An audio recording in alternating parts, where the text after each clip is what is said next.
याच्यातून मला मुक्त होण्यासाठी काहीतरी उपाय सांगा. त्यावेळेस आत्मऋषींनी सांगितलं की श्री दत्तात्रय महाराजांची आराधना कर. सध्या मार्गशीर्ष मास चालू आहे म्हणून आणि दत्तात्रय महाराजांच्या अवतार दिनाने हा कार्यक्रम चालू आहे म्हणून मी दत्तात्रय महाराजांच्या लीळाला स्पर्श करत आहे. एक एक लीळा मी तुमच्या हृदयापर्यंत नेत आहे. तुम्ही आता पंचाळेश्वरला गेलेले आहेत. माहूरून आता आपण पंचाळेश्वरला गेलो आणि त्या पंचाळेश्वरला तो आत्मऋषींनी सांगितलं की तू दत्तात्रय महाराजांची आराधना कर, दत्तात्रय महाराजांची भक्ती कर, तुला दत्तात्रय महाराजच या पापातून मुक्त करू शकतात. त्यावेळेस तो पंचाळ राजा स्मरणाला बसला, अनुष्ठानाला बसला आणि दत्तात्रय महाराज प्रसन्न झाले. आणि त्यावेळेस म्हणतात त्याची स्वतःची प्रतीती होत नव्हती की खरं दत्तात्रय महाराज मला भेटले आणि मी या पापातून मुक्त झालो. कारण स्वतःला जोपर्यंत प्रतीती येत नाही ना तोपर्यंत माणूस त्या पापातून मुक्त होत नाही. त्याने तो अनुताप केला होता, घडलेल्या गोष्टीचा अनुताप त्याने केलेला होता. असाच अनुताप लीळा चरित्रामध्ये एका ठिकाणी केलेला आहे जोगऱ्याने. माहिती आहे जोगरा तुम्हाला? जोगऱ्याची लीळा तुम्ही ऐकली? हा जोगरा दरोडे टाकायचा, मुलांना बाह्यांना वरडांना मारायचा, धनद्रव्य लुटायचा. तो स्वतः जरी करत नसला तरी त्याच्या सेवकाकडून तो करून घ्यायचा. नित्यचा नियम होता ही, कारण त्याच्या घरामध्ये ही दरोडेखोराची परंपरा चालत आली होती. त्याच्या आज्यांनी केलं, वडिलांनी केलं आणि मुलांवरही तेच संस्कार पडलेले होते. तर हा जो जोगरा आहे तो जोगरा एका ठिकाणी सगळ्या त्याच्या ज्या सेवेकरू होते, त्याचे जे सोबतचे साथी होते त्याच्यासोबत मीटिंग झाली. त्याला सांगितलं गेलं की तुम्ही इकडे जा, तुम्ही तिकडे जा, तुम्ही तिकडे दरोडा टाका. आणि स्वतः मात्र घोड्यावर बसून गावाकडे निघाला. रस्त्याने जात असताना एक वडा होता आणि त्या वड्यामध्ये त्याला रडण्याचा आवाज आला, किंचाळण्याचा आवाज आला. तर तो जोगरा त्या ठिकाणी बघण्यासाठी गेला. त्या ठिकाणी त्याने ते दृश्य बघितलं ना, त्याच्या पायाखालची जमीन हल्ली. नवीनच लग्न झालेलं ते नवरी नवरदेव त्यांची गाठही अजून सुटली नव्हते, परंतु दोन दोहीकडे मारून टाकल्या गेले होते. त्यांच्या अंगावरचे दागिने लुटून नेले होते. एवढंच नाही तर एक 6 महिन्याचं बालक मेलेल्या आईला पीत होतं. हे दुसरं दृश्य त्यांनी बघितलं. पायाखालची जमीन हादरली की हे केलं कोणी, एवढं पाप करते कोण. आणि तिसरं दृश्य बघितलं की एक आई आहे, ती 9 महिन्याची गरोदर होती. तिच्या पोटावर ती तलवार चालवली, ती मेली आणि तिच्या पोटात तिचे लहान बाळ आहे ना ते चळवळ करत होतं. एवढा दरोडेखोर असणारा तो जोगरा एकदम कंपायमान झाला आणि त्यांनी विचारलं सेवकाला की हे कोणी केलं. त्याने सांगितलं की आपल्याच लोकांनी केलं. त्यावेळेस तो जोगरा म्हणतो, अरे तुम्हाला लुटायला सांगितलं होतं, मारायला नाही. त्यावेळेस तो सेवक थोड्या रागातच म्हणतो, मला कोणी सहजासहजी काढून देत नाही, याच्यासाठी मारावं लागतं, नंतरच लुटावं लागतं. आणि तेव्हा मात्र त्याच्या डोळ्यामध्ये पाणी आलं. एवढा दरोडेखोर असणाऱ्या त्या जोगऱ्याच्या डोळ्यामध्ये पाणी आलं. आणि त्यांनी त्यावेळेस प्रायश्चित्ताला त्यांनी ठरवलं की मला प्रायश्चित घ्यायचं आहे. त्याला त्या गोष्टीचा अनुताप झाला आणि त्यांनी प्रायश्चित घेतलं, स्वतःचं तोंड शिवलं आणि तो आमच्या द्वारकेला, ज्या ठिकाणी गोपालकृष्ण महाराजांच्या पदस्पर्शाने पुनीत झालेली जी द्वारका आहे, ती द्वारका एवढी परमपवित्र आहे की तिथं गेल्यानेही पापाचं क्षालन होतं. त्या द्वारकेला निघून गेला. देवतेने सांगितलं की तो पापातून मुक्त झाला, तू एवढा प्रवास करून आला, अन्न पाणी घेतलं नाही, द्वारकेला जाईपर्यंत त्यांनी अन्न घेतलं नाही, पाणी घेतलं नाही, तू मुक्त झालास पापातून. पण त्याने सांगितलं की जोपर्यंत मला स्वतःला प्रतीती येत नाही ना, जोपर्यंत मला स्वतःला समजत नाही तोपर्यंत मी माझं तोंड उचलणार नाही. त्यावेळेस तिथली जी ग्रामदेवता आहे त्या जोगऱ्याच्या स्वप्नामध्ये जाते आणि सांगते की श्री चक्रपाणी अवतार याच द्वारकेमध्ये आहेत. श्री चक्रपाणी महाराजांकडे जा, ते तुला सांगतील. तिने जोगऱ्याने स्वप्नातच विचारलं की हे चक्रपाणी अवतार कोण आहेत. त्या देवतेने सांगितलं, अरे तर गोपालकृष्ण महाराजांचा अवतार आहे, परब्रह्म परमेश्वर आहे तो. आणि जोगरा सकाळी उठला, भल्या पहाटे उठला आणि त्या आमच्या चक्रपाणी अवतारांच्या भेटीसाठी आला. चक्रपाणी अवताराला त्या द्वारकेमध्ये करी कुचकी आसन, एका करे कुचकी या ठिकाणी आमच्या स्वामीला आसन होतं. जोगरा आला आणि जोगऱ्याला पाहिल्या पाहिल्याच आमचे चक्रपाणी अवतार म्हणतात की तू पापातून मुक्त झालास. जोगरा एकदम दसकला. अरे मी तर आत्ताच आलो, ह्या माणसाने जाणलं कसं? पण देवतेने सांगितलं होतं की तो पूर्ण परब्रह्मेश्वर अवतार आहे, ते गोपाल कृष्ण महाराजाचाच अवतार आहे. जोगरा पटकन गेला, चक्रपाणी अवतारांचे पाय धरले आणि सांगितलं की देवा, माझा विश्वास आहे तुमच्यावर, परंतु मला स्वतःला प्रतीती काय? जोपर्यंत माझं मन मला सांगत नाही ना की तू दुःख पापातून मुक्त झाला, तोपर्यंत मी माझ्या तोंडात शिवलेलं आहे ते उसवणार नाही. आणि त्यावेळेस चक्रपाणी अवतार सांगतात की वैशाख पौर्णिमेला तुला या समुद्रामध्ये, ज्या समुद्रामध्ये आमच्या गोपालकृष्ण महाराजांनी सोन्याची द्वारका बुडवली, त्या द्वारकेशी सोन्याची कळस तुला दिसतील आणि त्यावेळेस तू स्वतःला आत्मप्रतीती येईल की मी या पापातून मुक्त झालो. आणि ती प्रतीती त्याला स्वतःला आली. नंतर तो अनुसरला. असाच आमचा पंचाळ राजाने स्वतःला हट्ट धरला. आत्मऋषीला सांगत होता की नाही, जोपर्यंत मला स्वतःला प्रतीती येत नाही ना, दत्तात्रय महाराजांचं दर्शन झालं, परंतु मला प्रतीती काय त्याची? मी कसा पापातून मुक्त होईल? माझ्याकडून ब्रह्महत्या घडलेली आहे. माणसाच्या जीवनात अनुताप महत्वाचा आहे. तुम्ही सर्व शेतकरी लोक आहात, तुम्हाला माहिती आहे की किती बारीक बारीक हिंसा रोज आपल्याकडून होते शेतामध्ये. परंतु तुम्ही हा जो यज्ञ करता ना, हा जो 7 दिवसाचा यज्ञ आहे ना, या यज्ञामध्ये तुम्ही तुमच्या कष्टाचं जे दान देता, आलेल्या साधूला जे दान देता ना, इथं कुठंतरी तुमचं ते पाप कमी होतं.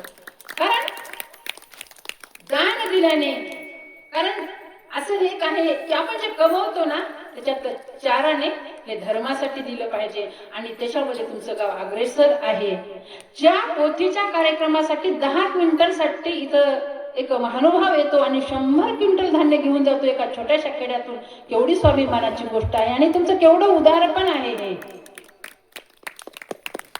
पंचाळ राजाला स्वतःला त्याला प्रतीती आणण्यासाठी ते देवल आत्मऋषीला म्हणत होता की दत्तात्रय महाराजांचं दर्शन मला झालं, परंतु मला प्रतीती पाहिजे. त्यावेळेस दत्तात्रय महाराजांना सांगितलं की या ठिकाणी बाण मार आणि त्या पाण्याने तू आंघोळ कर. या ठिकाणी सप्त पाताळातून येणार पाणी जे आहे ना, सर्व तीर्थ राहिले आणि या सर्व तीर्थामध्ये तू जर आंघोळ केली तर तू पापातून मुक्त होशील. पंचाळ राजाने तिथे बाण मारला आणि त्या ठिकाणी पहिल्यांदा मला वाटतं जी नदी आहे गोदावरी नदीच्या आधीही त्या ठिकाणी हे जे आत्मतीर्थ आहे, हे जे कुंभ आहे, ते त्या गोदावरी नदीच्या उगमाच्याही अगोदर आलेला आहे. नंतर गौतमी आधी स्थापिले तुवा श्रीकृपानिधी, वंद्य तीर्थ हे सर्व ही जना हे दयानिधी श्रीकृपागना. आत्मतीर्थ हे गौतमी आधी स्थापिले तुवा श्रीकृपानिधी, वंद्य तीर्थ हे सर्व ही जना हे दयानिधी श्रीकृपागना. ते जे आत्मतीर्थ आहे ना, त्या गोदावरीच्या उगमाच्याही अगोदर स्थापन झालेलं आहे. कारण दत्तात्रय महाराजांना 24 लाख वर्ष झालेले आहेत. आणि त्यावेळेस त्या पांचाळ राजांनी त्या कुंभामध्ये आंघोळ केली आणि पापातून मुक्त झाला. त्या ठिकाणी आत्मऋषी आणि पंचाळ राज दोघेही दत्तात्रय महाराजांची सेवा करत होते. त्यावेळेस दत्तात्रय महाराज म्हणतात की तू जे हे पाप केले ना, तू स्वतःसाठी केलेलं नाही, तू प्रजेच्या सुखासाठी केलेलं आहेस आणि तू या पापातून आता मुक्त झाला. मग मी प्रसन्न झालो. आमच्या दत्तात्रय महाराजांची सेवा एवढी सोपी आहे. तुम्हाला तर काही मागायचं असेल ना, तुम्ही 1.25 महिना सेवा करा, परंतु त्यामध्ये विधी असला पाहिजे, त्यामध्ये नियम असला पाहिजे. आपण काय करतो ना, आमच्या धर्मात सगळं चालतं, सकाळी उठलं नाही आम्ही सगळं चालतं. अरे प्रापंचिक लोक आहेत, काही गोष्टीचे नियम तुम्हाला आहेत, काही गोष्टीचे नियम आम्हाला आहेत. तर दत्तात्रय महाराजांची भक्ती आराधना जर तुम्ही केले ना, तर दत्तात्रय महाराज प्रसन्न झाल्याशिवाय राहत नाही. आजही बघा, एखाद्याला मुलगा नसेल, कुणाचं लग्न जमत नसेल, तर आम्ही आंबाळी असो, आमचं माहूर असो, या ठिकाणी नारळ घालतो आणि परमेश्वराला प्रार्थना करतो, खेटा करतो आणि दत्तात्रय महाराज ते दान आपल्या पदरामध्ये टाकतात. याचा अनुभव आला कुणाला? आला का? नाही? अरे तुम्ही भक्तीच नाही केली, मग तुम्ही खेटा नाही केल्या का? केल्या. तुम्ही खेटा केल्या, तुम्ही सांगत नाहीये. कारण दत्तात्रय महाराज जे इतर अवतार देत नाहीत ना, ते आमचे दत्तात्रय महाराज देतात. आणि दत्तात्रय महाराज त्या पंचाळ राजावर प्रसन्न झाले आणि म्हणतात की माग, मी प्रसन्न झालो तुझ्यावर. त्यावेळेस पंचाळ राजा म्हणतो की हे देवा, जोपर्यंत तुम्ही आहेत ना, तोपर्यंत या माझ्या पंचाळ नगरीमध्ये तुम्ही भोजनासाठी या. आणि आजही दत्तात्रय महाराज अद्यापही त्या पंचाळ नगरीमध्ये भोजनासाठी येतात. हे देवल्य ऋषीने झालं, पंचाळ राजाने झालं, स्वतःसाठी नाही मागितलं, समाजासाठी मागितलं. बघा, पंचाळ राजाने त्यावेळेस वरदान मागितलं. आजही पंचाळेश्वरला जेवढी उपहार जातात ते दत्तात्रय महाराज स्वीकार करतात. तुम्हीही मार्गशीर्ष महिन्यामध्ये जा एखाद्या वेळेस दत्तात्रय महाराजांना पंचाळेश्वरला. त्या ठिकाणची एक आत्मप्रतीती वेगळीच आहे. त्या ठिकाणी साक्षात माझ्या देवाचा वास आहे. त्या ठिकाणची महती माझ्या सर्वज्ञ श्री चक्रधर स्वामींनी निरूपण केलेली आहे. असे ते पंचाळेश्वर नगरी आहे. पंचाळेश्वरला भोजन करतात, परंतु त्यांची जी भिक्षा आहे ती कोल्हापूरला आहे. ही जी भार्गव कन्या आहे ना, ती गौरक्षनाथाची शिष्य आहे. हे गौरक्षनाथाला असाच अहंकार होता की मी सर्वश्रेष्ठ आहे, मी सर्वश्रेष्ठ आहे. एक दिवस आमच्या दत्तात्रय महाराजांनी गौरक्षनाथाची झोळी घेतली ना खाली माहूरगडावर, आणि गौरक्षनाथाला समजलं कोणती माझी झोळी उतरवली. कारण जे सिद्ध साधक असताना त्यांच्याकडे ते सामर्थ्य असतं. त्यांनी त्या सामर्थ्याने जाणलं की माझी झोळी कोणीतरी उतरवलेली आहे या ठिकाणी. आणि त्यावेळेस त्यांनी त्या अंतर्ज्ञानाने जाणलं, सह्याद्री पर्वतावर उतरली. आणि ते गौरक्षनाथ सह्याद्री पर्वतावर आले शोध घेत घेत, माझी झोळी कोणी उतरवली. पाहिलं तर दत्तात्रय महाराजांनी. कारण त्यांना एवढी जाणीव नाही की दत्तात्रय महाराज श्रेष्ठ आहे, दत्तात्रय महाराज समर्थ आहे, दत्तात्रय महाराज परमेश्वर आहेत. त्यांनी दत्तात्रय महाराजासोबत भैस लावली, शर्यत लावली की तुम्ही माझ्या झोळीतलं अन्न घेतलं कसं, तुम्ही एवढे श्रेष्ठ आहात का, तर चला आपण दोघ जण लपाछपीचा डाव खेळू. काय खेळायचं? लपाछपीचा डाव खेळू. तुम्ही मला शोधायचं, मी तुम्हाला शोधतो. अरे खेळतोस कोणासोबत? परब्रह्म परमेश्वरासोबत, ज्यांनी देवादिकाला हरवलं त्याच्यासोबत. आणि तो गौरक्षनाथ माता अहंकाराने गर्विष्ठ झाला होता. आणि त्यावेळेस आमच्या दत्तात्रय महाराज म्हणतात की तुम्ही लपा, आम्ही शोधतो तुम्हाला. त्यावेळेस ते बेंडकीचं रूप धारण करतात आणि एका कपारीमध्ये लपतात. एक क्षणही लागत नाही, दत्तात्रय महाराज पाय धरतात आणि बाहेर काढतात. पण गर्वाचं एवढं हे असतं माणसाला, स्वतःचा एवढा अभिमान असतो, सगळं गेलं ना तरी स्वाभिमान मात्र जागृत ठेवतो माणूस. तरी तो शरण नाही आला दत्तात्रय महाराजांना. परत म्हणतो की आता तुम्ही लपा, मी तुम्हाला शोधून काढतो. आमचे दत्तात्रय महाराज मात्र जागेवरच अदृश्य झालेत. अख्खं विश्व फिरलं, चराचर फिरलं त्या गौरक्षनाथाने, परंतु दत्तात्रय महाराजांचं दर्शन त्याला झालं नाही. त्यावेळेस तो तपाला बसला, अनुष्ठानाला बसला आणि दत्तात्रय महाराजांची आराधना करू लागला. त्यावेळेस दत्तात्रय महाराज प्रकट झाले आणि त्याला दर्शन दिलं. आणि त्यावेळेस त्याच्यासोबत ते कोल्हापूरला त्यांची जी शिकीण होती भार्गव कन्या, हिच्या ठिकाणी ते भिक्षेसाठी गेले. आणि त्या कन्येलाही वर दिला की भार्गव कन्येला वर दिला की जोपर्यंत माझा अवतार आहे ना, आणि दत्तात्रय प्रभूंचा अवतार किती दिवसाचा आहे माहिती आहे तुम्हाला? श्री दत्तात्रय महाराजांचा अवतार हा चतुर्युगी अवतार आहे, चारही युगामध्ये आहे. दत्तात्रय महाराजांना गर्भधारणेमध्ये ज्या रूपामध्ये अवतार धारण केलं ना, जे देह आहे ना तेच देह आज आहे. 24 लाख वर्ष झालेत, परंतु दत्तात्रय महाराजांची मूर्त अजून तीच आहे. आमचे कवी म्हणतात, अवतार उदंड होती सव्वेची विलया जाती, पर तैशी नवे दत्तमूर्ती नाश न पावे कल्पांती. कधीही दत्तमूर्तीचा नाश होणार नाही. अवतार अनेक झाले. आमच्या गोविंद प्रभूंनी अवतार धारण केला, योग्य वेळ संपली, आयुष्य संपलं आणि त्यांनी निजधामाला विजय केलं. गोपालकृष्ण महाराजांनीही कर्पूर कजलियावत विजय केलेला आहे. माहित आहे, बाण लागला आणि देह जाग्यावरच, कापूर जसा जाग्यावरच जळतो ना, तसं कर्पूर कज्जलियावत या देहाचा त्याग केला.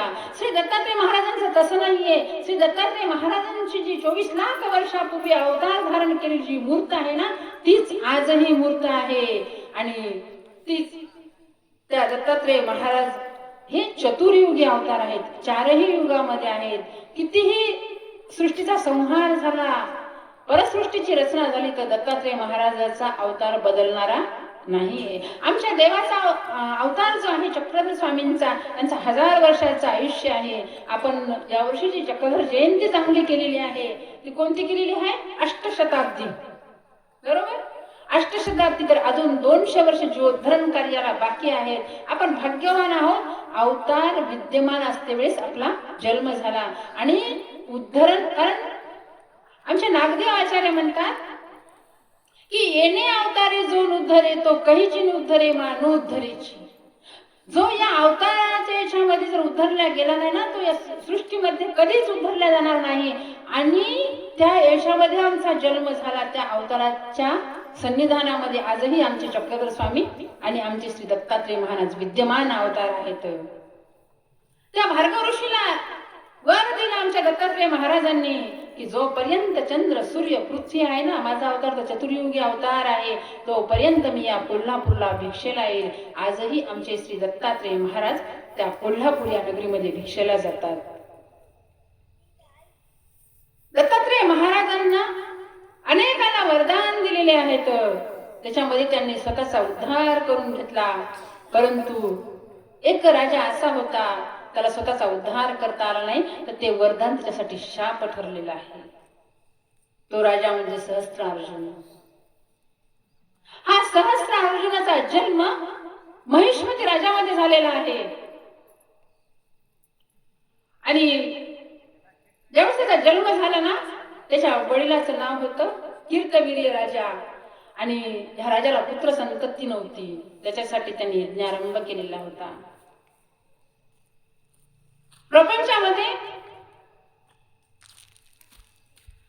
प्रपंचामध्ये वावरत असताना एखाद्या वेळेस संतती नसलं तर चालेल, म्हणजे संपत्ती नसली तर चालेल, परंतु संतती पाहिजे. लात नका पाणी देणार, पण मुलं पाहिजे. बरोबर नाही, मुलगा पाहिजे. तोपर्यंत स्त्रीचं स्त्रीत्व पूर्ण होत नाहीये. कारण तुम्ही जर कुठं लग्नाला गेल्या ना, लग्न कार्यात गेल्या, समारंभामध्ये गेल्या, तर तुम्हाला महिला विचारणार नाहीत कोणती गाडी घेऊन आलीस, तुझ्या घरी शेती किती आहे, तुझ्या घरी बंगले किती आहेत. हे विचारतात का? नाही. काय विचारतात? तुला मुलं बाळ किती आहेत. बरोबर. आणि या त्या कार्तवीर्य राजाची जी राणी होती, यांनी दुःखी होती की तिला पुत्रप्राप्ती नव्हती. आणि म्हणून त्या कीर्तवीर्य राजाने त्या महिष्मती राजामध्ये यज्ञ आरंभ केला. यज्ञ चालू होत. तेवढ्यामध्ये त्या कीर्तवीर्य राजाला जांभाई आली. त्यांनी जांभाई आली की आपले दोन्ही हात आपल्या तोंडावर ठेवले आणि परत त्याच गोळ्या हाताने त्यांनी त्या यज्ञामध्ये आहुती टाकायला सुरुवात केली. पण याचा दुष्परिणाम असा झाला. म्हणून मी सांगतो ना, विधीलाही महत्वाचा आहे. तुम्ही स्मरणाचा विडा ठेवला असेल तर तुम्ही सकाळच्या 10 गाठा स्मरण करा, नका करू 100 गाठा स्मरण. आमचं काय असतं माहितीये का, आम्ही स्मरणाचा विडा ठेवतो मार्गशीर्ष महिन्यामध्ये. सकाळचं स्मरण होतं, ठीक आहे, तुम्ही प्रपंचात आहे, सकाळच्या 10 गाठा स्मरण करा, संध्याकाळच्या 10 गाठा स्मरण करा. तुम्ही 10 दिवसात 1 लक्ष करायचं ते 1 महिन्यात करा, परंतु तो नियमाने करा. आपल्या घरात टीव्ही चालू असते, आपले मनी चालू असतात, 4 दिवस सासूचे चालू असतात, इकडं मनी चालू असतात. हे स्मरण नाहीये. हे स्मरण आहे का? नाही. श्रवणा करते वेळेस सुद्धा आम्ही समोर विशेष घेतो. माझं काम आहे, मी देवाला विडा ठेवला, 6 महिना सेवा करायची, माझी पटकन झाली पाहिजे, आणि आम्ही घरातल्या लोकांशी संवाद साधत असतो. तुम्ही 15 मिनिट सेवा करा. तुम्हाला जर स्वतःला प्रतीती पाहिजे असेल ना, तर एखाद्याने त्याच्यातले हे प्रयोग करून पहा. दत्तात्रेय महाराजांची 6 महिना सेवा करा. मी तर लई जणांना हा विधी सांगत असतो, प्रतीती आलेली आहे लोक त्या गोष्टीची. तुम्हाला जर काही पाहिजे असेल ना, तर दत्तात्रेय महाराजांची 6 महिना सेवा करा. त्याच्यामध्ये विधीने बांधून घ्या की मी याच टायमाला सेवा करल, मी 1 महिना परांना खाणार नाही, असा कुठला तरी नियम स्वतःला बांधून घ्या. आपण सगळं स्वयंवर्तन करून देवाची सेवा करतो, तसं नाही झालं पाहिजे. विधी नियम प्रत्येकाला आहेत. कारण विधी किती महत्वाचा आहे. ज्या वेळेस आमचे सर्वज्ञ श्री चक्रधर स्वामी दत्तात्रेय महाराजांची महिमा निरूपण करत असतात, त्यावेळेस दखले चांगदेव भट्ट यांना दत्तात्रेय महाराजांच्या दर्शनाची ओढ लागते. आणि ते दत्तात्रेय चक्रधर स्वामीला म्हणतात की आम्हाला श्री दत्तात्रेय महाराजांचं दर्शन झालं पाहिजे. त्यावेळेस आमचे स्वामी समजून सांगतात, अरे ते अमोघ दर्शन आहे, दर्शन कोणाला देण्याची नाही, परंतु तुम्ही म्हणताय ना, तुम्ही विधीने जा, तुम्ही नियमाने जा, तुम्हाला दर्शन होईल. एक अवतार दुसऱ्या अवताराची भेट घालून देण्यासाठी त्या दोन जीवाला तिथून त्या सह्याद्री पर्वताकडे पाठवतात. परंतु त्यांना सांगतात उपनयन न करावे, एका गावात दुसरा मुक्काम करू नका, एका घरची भिक्षा डबल घेऊ नका. नियम काय आहे? फक्त एका घरची भिक्षा डबल घ्यायची नाही, एका गावात डबल मुक्काम करायचा नाही आणि नातेवाईकाकडे जायचं नाही. किती सोपे नियम होते 3. परंतु दखले आणि चांगदेव भट्ट निघाले. मला वाटते वेरूळहून ते निघाले आणि जवळच त्यांच्या नातेवाईकाचं गाव होतं. नातीची नात कोण तिथं असल देव जाणे. परंतु ममता मोह कसा असते माणसाला. गावामध्ये बाजार होता, बाजारामध्ये खाद्यपदार्थ होते, जिलेबी असेल, चिवडा असेल. त्याने तो घेतला आणि म्हणे हे आपण पाठवून देऊ आपल्या मुलीला तिकडं. परस्परी पाठवायला काय हरकत आहे, आपण थोडंच चाललो तिथं. त्यांनी ते घेतला आणि त्या एका ग्रस्ताला म्हटले की बा अमक्या अमक्याच्या घरी अमक्या अमक्या आमचे नातेवाईक आहे, एवढं द्या ना त्याला. ते म्हणजे तुम्हाला कुठं जायचं? म्हणजे आम्ही चाललो माहूरला दर्शनाला, आमच्या श्री दत्तात्रय महाराजांच्या दर्शनासाठी आम्ही चाललेलो आहोत. अहो तुम्ही त्यांच्या दाराहूनच जाता, मी तुम्हाला घर दाखवतो, जाता जाता काय हरकत आहे, 2 मिनिट थांबा आणि लगेच बाहेरून द्या. घेतला खाऊ. रस्त्यातून त्या बाईच्या हातात देऊ लागले. बाई म्हणते बाबा या 2 मिनिट या, 2च मिनिट या, थांबू नका, लगेच जा, तुम्ही चहा नाही करणार, फक्त पाणी पिया. बसले. सासरा आला. अगं पाहुणे आले तर त्यांना बिना चहाचं पाठवतीस का? अगं चहा कर. लगेच बाईने स्वयंपाक केला. संध्याकाळची वेळ झाली. लगे पाहुणे म्हणायला लागले आता नका जाऊ, संध्याकाळची वेळ झाली, कुठं जाता आता? आणि दोघंही त्या ठिकाणी मुक्कामाला थांबले. दत्तात्रय महाराजांचं दर्शन होण्यासाठी नियम काय होते? 3च. परंतु पाळणे झाले का त्यांना? पहिल्या दिवशी विधी भंग झाला आणि चक्रधर स्वामींनी तर एवढं आश्वासन दिलं होतं की गोंधळाच्या वेशामध्ये तुम्हाला श्री दत्तात्रय महाराजांचं दर्शन होईल. पहिले जे भेटतील ना ऋषी ते दत्तात्रय महाराज नाहीत, दुसरे भेटतील ना ते नाहीत, परंतु तिसऱ्यांदा जे भेटतील ना ते म्हणतील की मी दत्तात्रय महाराज नाही, परंतु तेच दत्तात्रय महाराज असतील. परंतु तो नियमही या जीवाकडून होत नाही. आणि तसाच हे विधी करत असताना तीर्थवीर्य राजाने आपले दोन्ही हात आपल्या त्या तोंडावर ठेवले आणि ओवळ्या हाताने तो विधी केला आणि त्याचा परिणाम बघा, त्याच्या पोटी जो येणारा मुलगा आहे ना तो छोट्या हाताचा जन्माला आला. तोच आमचा अर्जुन कार्तवीर्य राजा छोट्या हाताचा जन्माला आला. आणि राज्य करण्यासाठी राजा हा सर्व अवयवाने युक्त असावा लागतो. आमचे देव सुद्धा म्हणतात तुम्हाला जर देवाला फळ अर्पण करायचं असेल ना ते फळ चांगलं अर्पण करा. आपण काय करतो माहिती आहे का? देव विडा द्या, सुपारी खिडकी, खारी खिडकी, म्हणजे फळ कसं तरी झालेलं. माझं म्हणणं तुम्ही खारी खोबरं विलायची एवढं ठेवण्याची काही गरज नाहीये. श्रद्धा भाव जर असेल ना एकच सुपारी ठेवा, परंतु ती चांगली ठेवा, कारण आपल्याला फळ चांगलं पाहिजे आहे. आणि तो छोट्या हाताचा तो कार्तवीर्य राजा जन्माला आला. कार्तवीर्य आता थोडा मोठा होऊ लागला. त्याच्या लक्षात आलं की आपण आता राज्य करू शकत नाही, राज्यपदी बसवू शकत नाही. वडिलांनाही या गोष्टीचं दुःख होतं, परंतु नाविलाज होता. ज्यावेळेस कार्तवीर्य राजा कीर्तवीर्य राजाचं देहावसान झालं त्यावेळेस कार्तवीर्य राजाने म्हणजे अर्जुनाने त्या राज्यपदावर आपल्या प्रधानाला बसवलं आणि स्वतः मात्र अनेक ऋषीमुनीकडे गेला. त्या ठिकाणी त्यांनी सेवा केली. सिद्धी साधकाच्या याने आपल्याला हात प्राप्त होतात कायचा प्रयत्न केला, परंतु सर्व ठिकाणी ते असफल झाला. त्यावेळेस श्री दत्तात्रय महाराजांची कीर्ती त्यांनी ऐकली होती. त्यावेळेस तो अर्जुन त्या सह्याद्री पर्वतावर आला आणि दत्तात्रय महाराजांच्या सेवेमध्ये श्री दत्तात्रय महाराजांच्या सेवेमध्ये तो राहू लागला. अनेक दिवस त्यांनी त्या छोट्या हाताने दत्तात्रय महाराजांची सेवा केली. प्रत्येक जणाकडे प्रत्येक मार्गामध्ये व्यापार वाटलेला असतो ना, आपल्या घरात आपले कामं वाटलेले असतात ना, तसेच तिथंही व्यापार वाटला गेलेला होता. अनेक ऋषी मुनी त्या ठिकाणी दत्तात्रय महाराजांच्या सेवेसाठी त्या सह्याद्री पर्वतावर आलेले होते. आणि कार्तवीर्य राजांनी त्या ठिकाणी दत्तात्रय महाराजांची आंघोळ झाल्याच्या नंतर केश कळप सुकवण्याची सेवा घेतली. परंतु योगायोगाने एका दिवशी दुपटनाच सापडना, परेशान झाला. नियम किती महत्वाचा आहे. मी सांगितलं की तुम्ही नियमाने करा, तुम्ही 5च घाटा स्मरण करा, पण नियमाने करा. त्याच्या लक्षात आलं की दत्तात्रय महाराज आता पंचेश्वरीकडे जातील, कोल्हापूरला भिक्षेला जातील, पंचेश्वरला भोजनाला जातील, तर आता आपल्याला पटकन दुपटना आणला पाहिजे. शोधला त्यांनी, त्या याच्यामध्ये सापडला नाही. त्यांनी काय केलं, पटकन ते छोटे हात आपले त्या विस्तवात घातले आणि त्याच्यावर आणलं, म्हणजे दत्तात्रय महाराजांच्या जवळ आला. दत्तात्रय महाराजांचा ऋषीवेश होता. लांब केस होते, ते केसातून पाणी गळत होतं. त्यांनी ते धूप दाखवायला सुरुवात केली. त्याच्यावर दसांग धूप घातला. धुपाचा सुगंध आता संपला आणि आता त्याच्या हाताची जी कातडी होती ना, त्या कातडी जळण्याचा वास येऊ लागला. त्यावेळी दत्तात्रय महाराजांनी पाठीमागं पाहिलं आणि म्हणतात, सांडी सांडी सांड सांड सांड, अरे हे काय करतोस, स्वतःचा हात का जळून घेतोस? त्यावेळेस त्यांनी आपले छोटे हात दत्तात्रय महाराजांना दाखवले. दत्तात्रय महाराज तर सर्वज्ञ होते, त्यांनी हात विस्तार घातले ना तेव्हाच जाणलं होतं, परंतु त्याच्या पाठीमागचं जे त्याच्या वडिलांचं कर्म होतं ना ते त्यांना, कारण आमचे देव म्हणतात की तुम्ही जे केलेलं कर्म आहे, तुम्ही जे केलेलं पाप आहे, तुम्ही जे जोडलेलं आहे ना, ते एक सेवेने नसते किंवा भोगून नसते, म्हणून सेवा महत्वाची आहे. आणि आज तुम्ही लोक हे यज्ञ आरंभ करून ना याच्यातून एक एक जण एक एक सेवा करताय.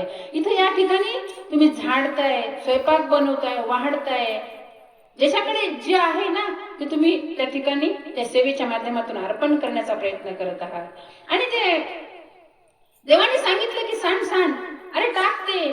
त्यावेळेस त्यांनी ते छोटे हात दत्तात्रय महाराजांना दाखवले आणि दत्तात्रय महाराज म्हणतात, अर्जुना मी तुझ्यावर प्रसन्न झालो. कितवं वरदान आहे बायांनो? 8 वरदान मी तुम्हाला सांगितले.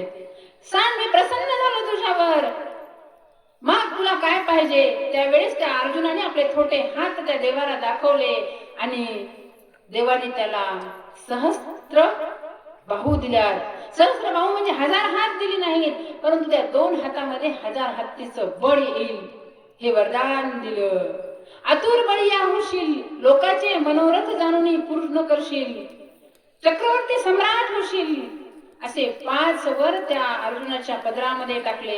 अर्जुन मात्र मनोमन खुश झाला, कारण त्याला राज्यकारभार सांभाळायचा होता आणि चक्रवर्ती पद तर माझ्या देवाने इथंच त्याला दिलं होतं. परंतु त्या अर्जुनाला मागता नाही आलं, त्याने अजून मागायला पाहिजे होतं. मागता आलं का अर्जुनाला? अरे ते प्रपंचातल्या गोष्टी होत्या, मागता येत नाही. सर्वज्ञ श्री चक्रधर स्वामी म्हणतात की परमेश्वर प्रसन्न झालिया जीवे काही विखो व्यवहार मागावा, परमेश्वर प्रसन्न झालिया जीवे परमेश्वराचे प्रेम मागावे. पण नाही मागता येत. कनाशीची लीळा आहे. सर्वज्ञ श्री चक्रधर स्वामींचं वास्तव्य कनाशीला असताना एक ब्राह्मण स्वामींच्या भेटीसाठी आला आणि स्वामी त्याच्यावर प्रसन्न झाले आणि म्हणतात की मी प्रसन्न झालो. त्यावेळेस तो म्हणतो की देवा, ब्राह्मण हुशार होता, त्याला मुलगा नव्हता, शेती नव्हती, गुरढोर नव्हती. त्यांनी काय मागितलं? जी माझं सुनी हाती तक्र भात व्हावाची. त्याला मुलगा नव्हता, सुने हाती तक्र भात. सून आली म्हणजे मुलगा आला, ताक आलं म्हणजे दही दूध गुरढोर आले आणि भात आला म्हणजे शेती आली. ब्राह्मण हुशार होता, पण तो नव्हता हुशार, त्याने प्रेम मागायला पाहिजे होतं. देव म्हणतात, अरे हे तर भेटल, दैवदत्त तुला भेटणार आहे, तुझ्या आहेच भाग्यामध्ये, अजून माग. नाही म्हणजे जी माझी भांडणं आहे शेताची ती तुझी सोडवल्या गेली पाहिजे. देव म्हणतात तेही सुटल, अजून माग. त्यांनी देवाचं प्रेम मागायला पाहिजे होतं. तिथं साक्षात ईश्वर अवतार म्हणतो की मागा, मी प्रसन्न झालो. ते म्हणतात की नाही, बस झालं, एवढंच बस झालं. सुनेच्या हाताने ताक भात खाल्ला तर मी झालो प्रोफेशनल, म्हणजे मला जे पाहिजे ते भेटले. हे दृष्टकर आहे, पण आपल्याला अदृष्टकर मागता आलं पाहिजे. नाही मागता येत माणसाला. परंतु या अर्जुनाला जमलं नाही. परंतु महाभारताच्या युद्ध प्रसंगामध्ये ज्यावेळेस युद्धाची तारीख ठरल्या गेली आणि दुर्योधन आणि अर्जुन गोपालकृष्ण महाराजांच्या भेटीला जातात. पहिल्यांदा दुर्योधन जातो. अहंकार, अभिमान, आतापर्यंत आपण अहंकाराचे अनेक धडे वाचले, तसाच त्या दुर्योधनालाही स्वतःवर अहंकार होता. तो जाऊन त्या गोपालकृष्ण महाराजांच्या उशाला बसला. तेवढ्यामध्ये अर्जुन आला आणि देवाच्या पायथ्याला बसला. देव मात्र पहुडलेले आहेत, शांत झोपलेले आहेत. आणि देव ज्यावेळेस उठतात जसे उठले तसे देवाला अर्जुन दिसतो. आणि अर्जुनाला देव म्हणतात, कधी आला अर्जुना तू? त्यावेळेस दुर्योधन म्हणतात, देवा अर्जुन नाही आला अगोदर मी आलो, मला विचारा. देव म्हणतात, अरे मला अर्जुन अगोदर दिसला. भक्त कसा असतो बघा ना, भक्त हा देवाच्या पायथ्याशी असतो. अर्जुन हा देवाचा भक्त होता. ठीक आहे, तुम्ही दोघंही आली, तुम्हाला दोघाला काय पाहिजे? त्यावेळेस दुर्योधन सांगतो की देवा, युद्धाची तारीख ठरलेली आहे आणि या युद्धामध्ये तुमची मदत आम्हाला हवी आहे. त्यावेळेस देव म्हणतात, ठीक आहे, एकीकडे माझी नारायणी सेना असेल आणि एकीकडे मी असेल, तीही निशस्त्र. मी हातामध्ये शस्त्र धरणार नाही, मी फक्त सारथ्य करल. त्यावेळेस पण पहिलं मागण्याचा अधिकार हा अर्जुनालाच आहे, कारण अर्जुन अगोदर आला. दुर्योधनाच्या मनामध्ये माता एकदम खतबज होऊ लागली. आता अर्जुन काय मागतो? कारण अर्जुन भक्त होता, माझ्या देवाचा भक्त होता. त्याने सांगितलं की देवा, तू निशस्त्र असेल ना तरी चालेल, परंतु मला तू पाहिजे. मला हे बाकी काही नकोय, मला तू पाहिजे.